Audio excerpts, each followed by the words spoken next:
Communiqué du Front commun pour le Congo.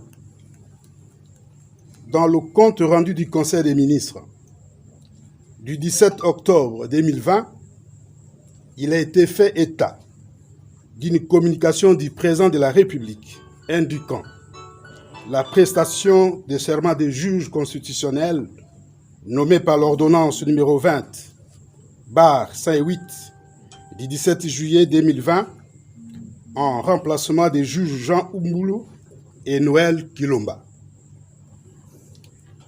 L'opinion publique nationale et internationale se souviendra qu'en date du 21 juillet 2020, le Front commun pour le Congo avait fermement dénoncé l'inconstitutionnalité de deux ordonnances présidentielles du 17 juillet 2020 en des termes non équivoques, en se fondant, d'une part, sur l'absence des contraintes du Premier ministre, en violation de l'article 79 de la Constitution, et d'autre part, sur le principe intangible de l'inamovibilité des juges constitutionnels dont le mandat, au terme de l'article 158, alinéa 3 de la Constitution, est de 9 ans non renouvelable.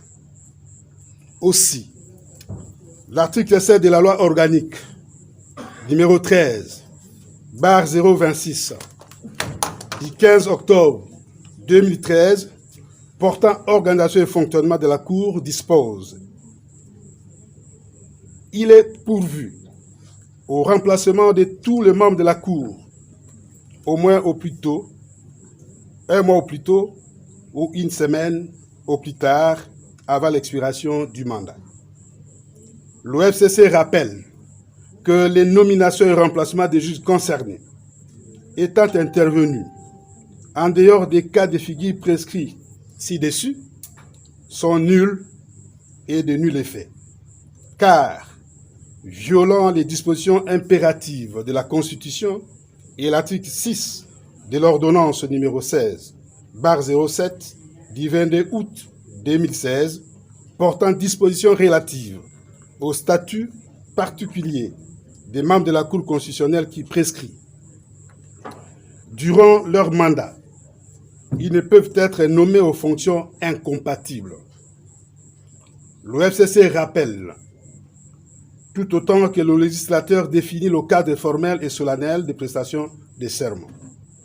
En effet, l'article 7 de la loi organique précitée dispose que l'audit serment intervient dans les conditions déterminées à l'article 10 de la loi organique. Et ces derniers prescrits. Avant d'entrer en fonction, les membres de la Cour sont présentés à la Nation devant le président de la République, l'Assemblée nationale, le Sénat et le Conseil supérieur de la magistrature représenté par son bureau. Que la pratique à la matière indique aussi bien le lieu que les parties prenantes, tant à l'organisation qu'à la participation de cette cérémonie solennelle. Qu'il en résulte que toute autre option actuellement envisagée est nulle et de nul effet. De ce qui précède, le FCC ayant tenté en vain de faire entendre raison à l'autre partie, informe l'opinion tant nationale qu'internationale de ce qui suit. 1. Le FCC refuse de cautionner toute violation intentionnelle et manifeste de la Constitution et ne se sent pas concerné par la cérémonie irrégulière de prestation de serment projetée ce mercredi 21 octobre 2020. En conséquence, tous ces cadres évoluant au sein des institutions n'y prendront pas part. 2.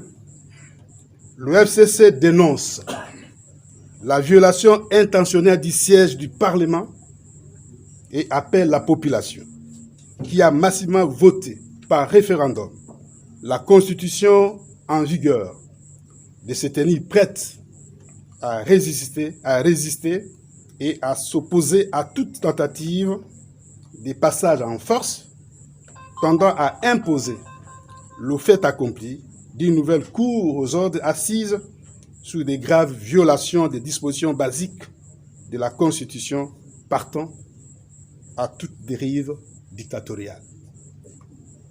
Il invite le président de la République au strict respect de son serment constitutionnel, à savoir observer et défendre la Constitution et les lois de la République. 4.